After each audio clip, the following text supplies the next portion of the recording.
Ito na ang Certificate of Accreditation ng Senior Citizen Association. Natanggap ko na mula sa City Council ng City Hall, lungsod ng Maynila. Pero bago tayo magpatuloy sa aking vlog, mag-shout out muna tayo sa mga kawani ng City Council. Mayroon pala akong followers dito, lalo na sa kanilang Chief of Preconsection na si Sir Rector. Si Wonder Lulu po ito.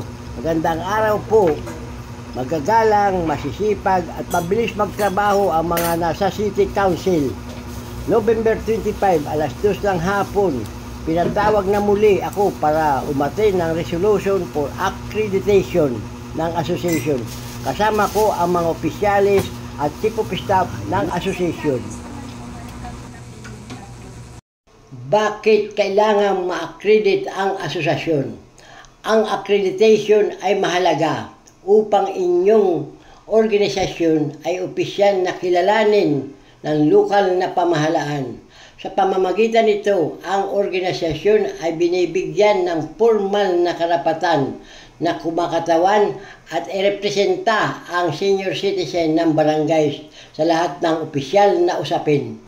Nagbibigay rin ito ng legal na basihan upang makalahok sa konsultasyon, makatanggap ng suporta at maging bahagi ng desisyon para sa kapakanan ng matatanda.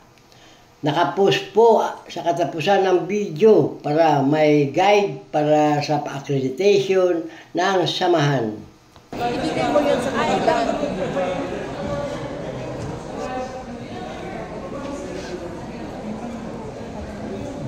Magdupo tayo. Ibigay mo yung officer. Senior officer. Nasama. So, 58 Manila, District 6. Sa mga pinag-bukod,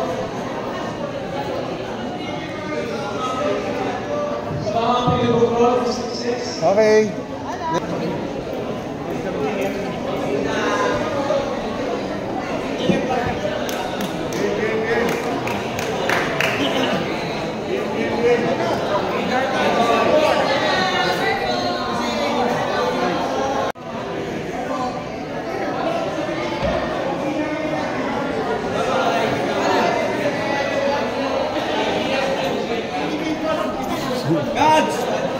Guys, wait!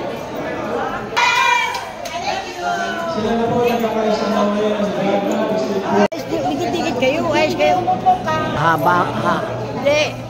Diba? Yan, yan.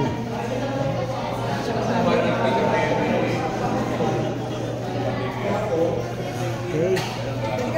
Okay.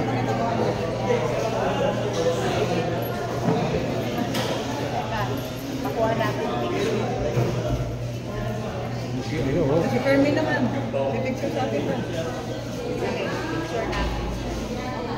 City Council, yan. Ate, picture mo naman.